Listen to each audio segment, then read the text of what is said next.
Welcome back everybody to another live video. We are live with a match reaction, final thoughts on QPR's game on Saturday. The 1-0 win against Stoke City with the wonder goal from Harvey Vale. Now, first things first, obviously latest news has just come out as well that Michi Frey has just signed a new contract with QPR. I'll be honest, I'm a bit shocked by it because I believe he just signed a new deal in the summer, and apparently he has just signed a new deal, maybe a bit of a longer term contract because of he's back to fitness now. So yeah, unless they knocked a year off of it and gone from there. So yeah, congratulations to Michi Frey for signing a new contract.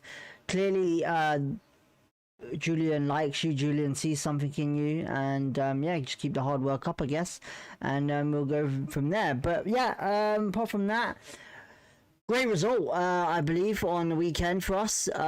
We played our hearts out. We did. There was times in the game where we lacked a little, but to be honest, it's expected. It's Stoke City. I totally get it. It's a tough opponent that's in the playoffs. Stoke City will be a top 6 team at the end of the season. That is something that I can guarantee you. But for us, the way we are at the moment, and if he keeps it the way it is, I believe we can be there too. At the start of the season, I was being realistic with top 10. I still am, but I think once we get our players fit, we keep our home, like I said, we keep home our mentality, our stadium, we will get there. I think the amount of points you can get from home games is viral. It's absolutely important, completely. Becky says, hi mate, how are you? I'm good, thank you. How are you? But yeah, going from here, we're going to talk about a bit of the game first. So it was a bit like Preston, I would say. But time difference was the first 15 minutes we was on point, on them, constantly with Stoke.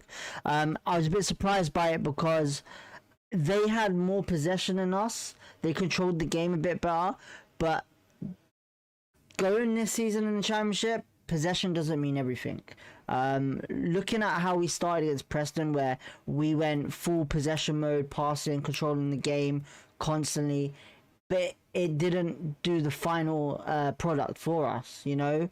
And I think that's with us, where I think if we attack more without worrying about passing game, controlling the game, stuff like that, as long as we're in there half attacking, we will do just fine. We have the team, we have the striker force to do it. And yeah, going from there though, we're going to talk about the goals. Well, there's only one goal, but the chances as well. So the momentum of the game was all pretty much Stoke City. They controlled the game 65% out of 35% in ball possession. So there was that. We had more expected goals XG, which is fair to say because of obviously how our form is, and at home total shots we've had more, 14-7, big chances 3-1. So in statistic wise, in shooting and attack, we did better than them completely, 100%. The only thing that I was worried about in that game was their keeper. So their keeper, who is Johansson, Victor Johansson, who I strongly recommend watching 100%. He is a beast of a goalkeeper. Last season when he came to the ground, he played terrific, honestly. Victor Johansson, same again. Yes, on Saturday, absolutely on form, amazing. There was chances that we should have scored that he just saved.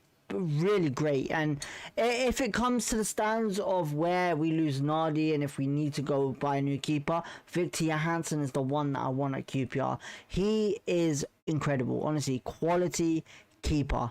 But as I was saying, in the first half, the momentum was more Stoke City with the passing, the possession and everything like that. But the constant attack that we did, I think the shots were just on target. It wasn't even a letdown. We had opportunities, but like I said, the first 15 minutes wasn't great. First 15 minutes was great, but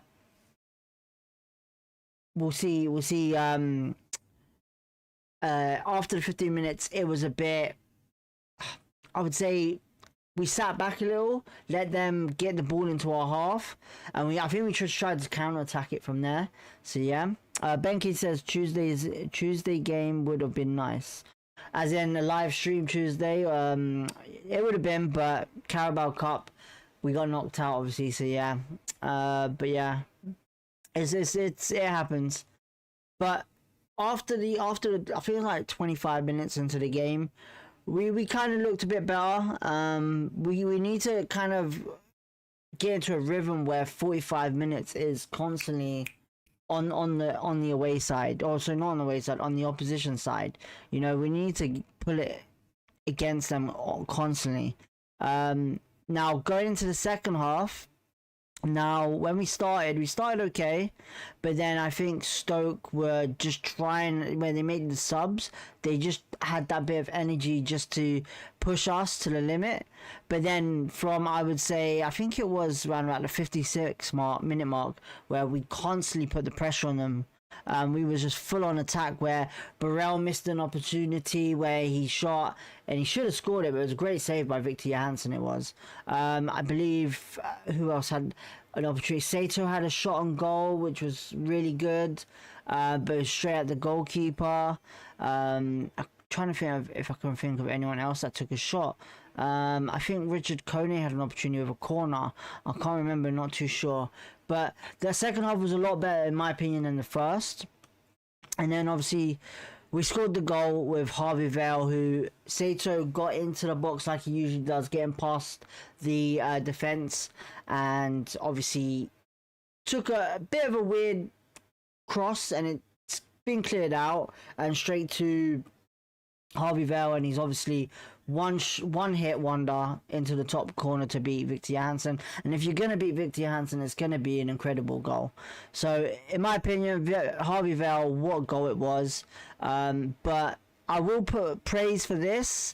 I think it was at the ending of the game, around about the 84th minute mark, where Liam Morrison, oh my god, he saved the day when Nardi came out and made that mistake with punching in the air. So I want to say this, like, I'm not gonna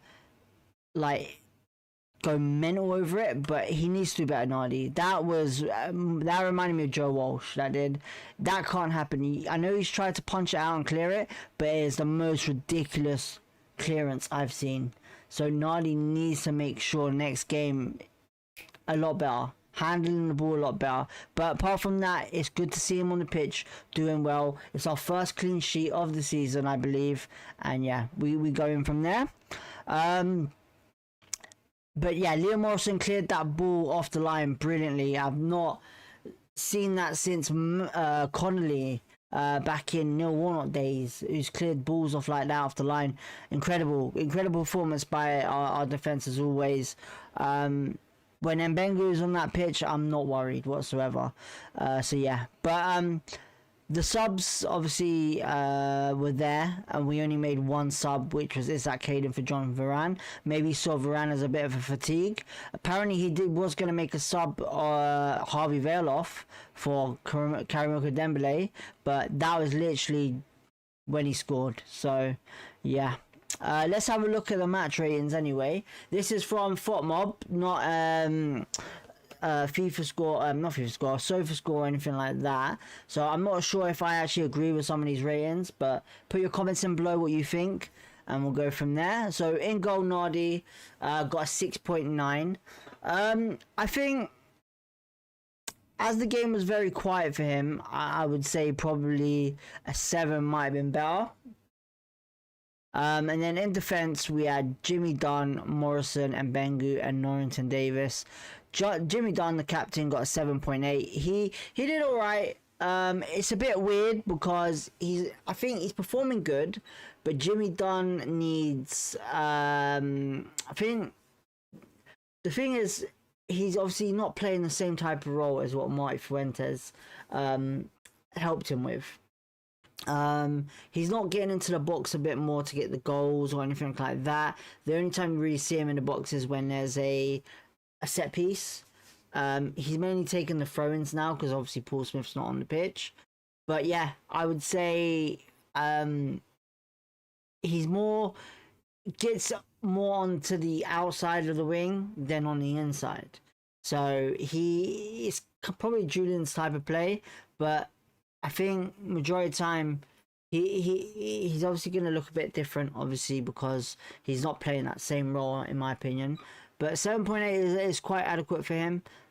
He's had a better performance this week than he has last week against Wrexham. Moving on to Morrison, 7.6. I think maybe a bit lower. I know he saved us off the line, but he didn't have the best of the game. I don't think Morrison. He did get pushed around a little from the forward line of Mubama and Manhoof, and Thomas sometimes was in there as well. So yeah, 7.6 I would say is fair for him, but I would have probably put a 7.4, 7.3. And Bengu 7.3. The only reason why I think he got 7.3 was based because of his yellow card. Like I said, when Bengu is a great defender, but I keep saying it, constant on repeat, he likes to dive into tackles a bit high. And I think he was very lucky not to be sent off with that tackle on Pearson. So yeah, but he agitated Pearson, which helped the game, and he got frustrated and got booked, and then obviously got subbed off because of the frustration that Mbengu put on him. Norton Davis, he got a 6.8. Now, it wasn't his best game. He got a yellow card as well. I think it's weird because I think he's doing a better job than Escudina, but I think it's only because of his defensive attributes. When he's attacking, it's not really there. He's not doing a great job in attacking, I don't think. But defensively, he's very good. So maybe that's why in certain games we might want to put Escudina in. But Escudina wasn't available because he did say, Julian, he wanted to put more of an attacking threat on the bench just in case. Which is understandable. It's Stoke City at home. You know, you got to be alert with these things, which I think was a good tactical decision for Julian. I think he made an incredible decision in only making one sub. In Varane and bringing on Isaac Hayden. I thought that did the game great. I think everyone wanted to see a bit more subs on the night, like between 85 and 90th minute mark from what I saw on the stream. But yeah, Jonathan Varane next, 7.7. I think the combo, like I said, I've been saying this for a couple of weeks now. The Jonathan Varane and Maddison combination is doing really well, and it's keeping Field on the bench. It is, and maybe we found Madson's natural position. Maybe, because he does seem quiet in games, but he's doing the job. You know, he's winning the ball back, and you know, he's not really scoring goals or getting assists, but he's getting them goal involvements. He is when he wins the ball back for us. So I think a 7.4 for Maddison is reasonable. I don't think he was man of the match this week, but he had a very good game as always. Varane 7.7. He's going to be quality Varane, honestly. And for us next season, if he stays, if he goes, it'd be lovely to see him stay. But if the club see a good price to him, they're going to accept it. And that's what the QPR are like now. That if they see a good price for someone, it's sold. So it's like, for example, if Brighton thinks Baliba is worth 100 million, they're not going to sell him until they get a good offer between I would say 90 and 100 million. Maybe more realistic if his contract comes down a little. But with Varane, obviously they don't reveal the contracts for us, but I would say he's got a lot in the making. He's one of my favorite players that have come to QPR. And he's probably one of those players that I'll put his name on the back of the shirt. He plays for the badge. He doesn't worry about his name, Varane. But I think he loves it in QPR, and it would be great to see him stay. But I think if he keeps putting these performances and how talented he is, it's going to be very hard to keep hold of him, honestly. And I love him to say, but if someone brings 10 mil, 15 mil, 20 mil to the table, the likely chances are the club accepting that is going to happen, and it has to be the right club. I know there's a couple of European clubs out there that are looking at him at the moment, but we'll see what happens in the future. Hopefully we can keep hold of him in January and go from there. We'll start off with Sayo on the left, 7.2. Very interesting. As I said, they would switch wings quite a bit. Just confuse obviously Cresswell and Shamonde. I think Sato was struggling against Shamonde a couple of times, and he got pushed into the middle on Burrell on the left. So it was quite interesting, that tactic that I saw. I think Sato's physicality is still improving, but I think he had more of a chance of getting past Cresswell than he did Shamonde on the left. So yeah, I think Sato 7.2, yeah, about average. I would say 7.1, maybe 7.2. So yeah, going on to Burrell. Wow, man, just well, if it wasn't for the miss, I think he would have been up there in the same bracket as Vale for man of the match. I think he did quality, Burrell. I think Kone was great to see him in that box when they were on the run. And if it just was a bit of a scenario where a bit more, I would say delayed, thinking of FIFA now, I would say if it was a bit more earlier, likely chances are he would have scored, I reckon. I think it was just played a bit too late. But yeah, Burrell 7.1. I would give him a 7.5 just because of the performance he puts in now with his chasing the ball.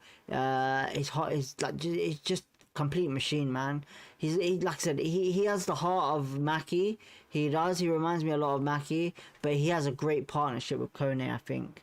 Honestly, he just does an amazing job with Kone. Whether that's 4-4-2, the two up front, or 4-2-3-1 with Burrell behind Kone, or Kone behind Burrell, whatever it is, it's working, you know. And moving on to Vale, obviously, oh man, just I know I'm just gonna repeat myself constantly. Like, I'm sorry to say it, but Vale is just incredible, man.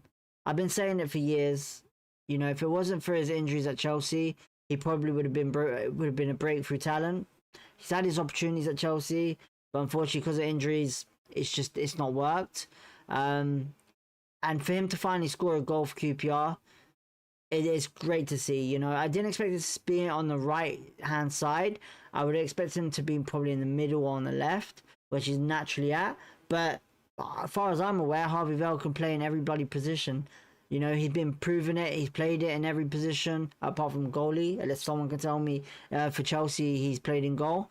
But he's quality in all-round midfielder, forward and defender. You know, so for him to score a goal and get man of the match, it's going to give him more confidence. And Julian's going to love it. The fans are going to love it. And fingers crossed, we can see more performances like that. But as far as I'm aware, it's going to be a struggle because we got Ilias Share coming back, Poku coming back. You know, Dembele's on the bench and he's not even making the first team at the moment. So it's like we got so much depth.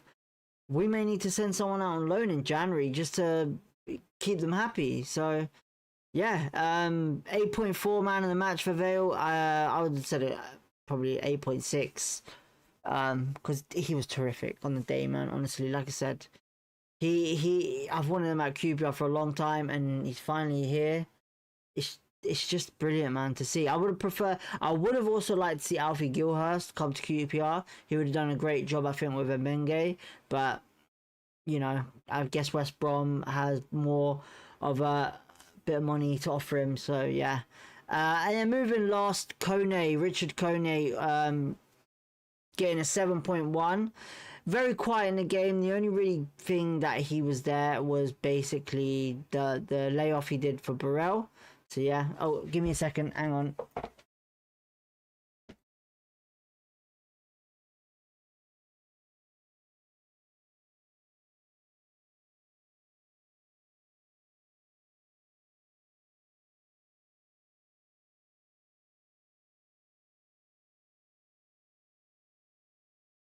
Oh, sorry, people, about that. Someone at the door. Yeah, I was saying Richard Kone got a 7.1. I think it's a fair rating for him. He's a player that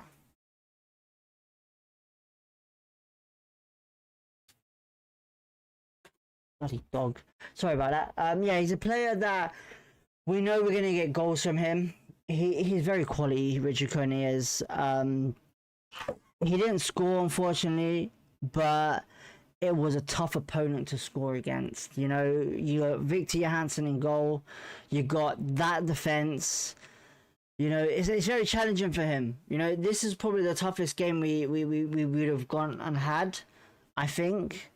I think the Coventry result, obviously, away losing that big result, you got to look into it. I think that was just badly set up by Julian. Now he's got kind of a rhythm going in the team. He'll probably understand a lot more what he wants to do. And I don't think he will make that same mistake again. Whether that's Julian, whether that's what anyone else thinks about QPR's backroom team, in the sense of someone else picking a team or something like that. But Kone, for me, you know, we're not going to see him score every game. It will be lovely to see. But there's going to be times where, say, for example, games like West Brom, Leicester City, I would say probably, like I said, Stoke City away next. You know, clubs like that, with maybe Bristol City as well, with great defence, it's going to stop him. You know, you got to remember, when you got tall defenders in the opposition team, it's going to be tricky for him to get a couple of goals, because, you know, most of his goals are going to come either from through balls from the midfield or set pieces from a corner or a free kick, or otherwise it's going to be him and Burrell running for the ball and doing a whole sweaty goal thing. So yeah, 7.1 fair for him. I think the only thing I would say is the subs. I think possibly bringing off Norrington Davis and bringing on, I think, who was it? I'm trying to remember who was the player that was on the bench.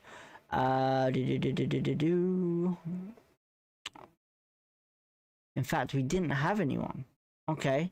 Alright, well, fair enough. I honestly thought Davis should have been subbed off at some point. Maybe putting in Bengu on the left and then Steve Cook, but that may have been flopped, obviously, because I know a lot of time after Coventry with Cook and Morrison, they're not a great duo together, I don't think. But yeah, great game, I thought. You know, we deserved the win.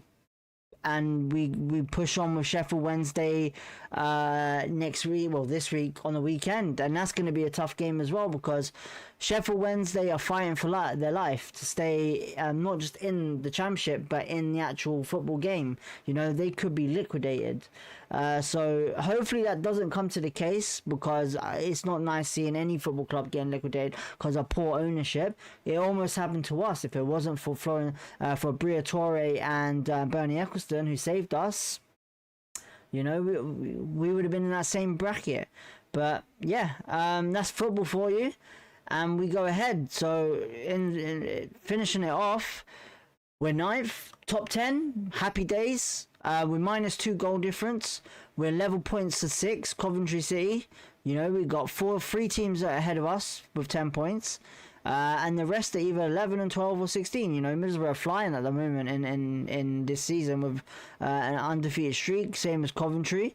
But if we're beating Stoke at home, then why not go all the way? You know, we could possibly be in playoffs by Saturday. You know, if we play our cards right, beat Sheffield Wednesday, who are 23rd. You know, it'll be a very interesting game, and we'll be live for it on Saturday, and we're gonna hopefully get the 3 points, and hopefully every other team ahead of us does badly. You know, Birmingham City, who are ahead of us, only got ahead of us because of Lyndon Dykes, you know, with his header. So yeah, I don't know if there's any news yet on the injury list of Poku, Ilyasher, and everything like that. I know we got Ben Heyman now as a backup keeper probably for now, because Thingy has fractured his wrist, Walsh. But apart from that, the only news is Michi Frey signing a new contract today. So yeah, unfortunately the women lost on the weekend, so unlucky to them. Hopefully it's not a tough loss for them and they keep going. But for round 6 of the championship, that's it. We did the hardest job of all our next couple of games that we've had. We did it. We beat Stoke. We got the 3 points. We did well at home. And yeah, not much to really say on the negative part. We just go in and keep going and seeing what happens before January, and hopefully we get these injuries sorted out. So yeah, apart from that, if you want to leave a comment below, see what you're saying about the match reaction, the ratings. What do you think? What's going to happen in the next game? What do you want to see? What do you want changes done? Throw them in there. It'd be much appreciated to see what you lot say, and we'll go from there. But apart from that, we're gonna leave this for tonight. I don't know if you noticed, but in the description there is a link to my second channel.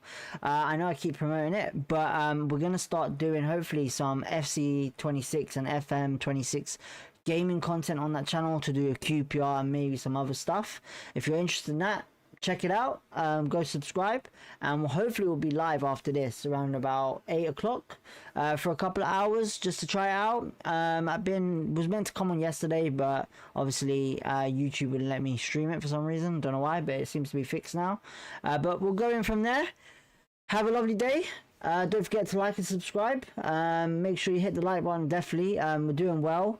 You lot are going crazy with the content at the moment, but have a lovely day, and we'll catch you next video. Will probably be hopefully on Thursday, which is just a pre-warm-up match against Sheffield Wednesday.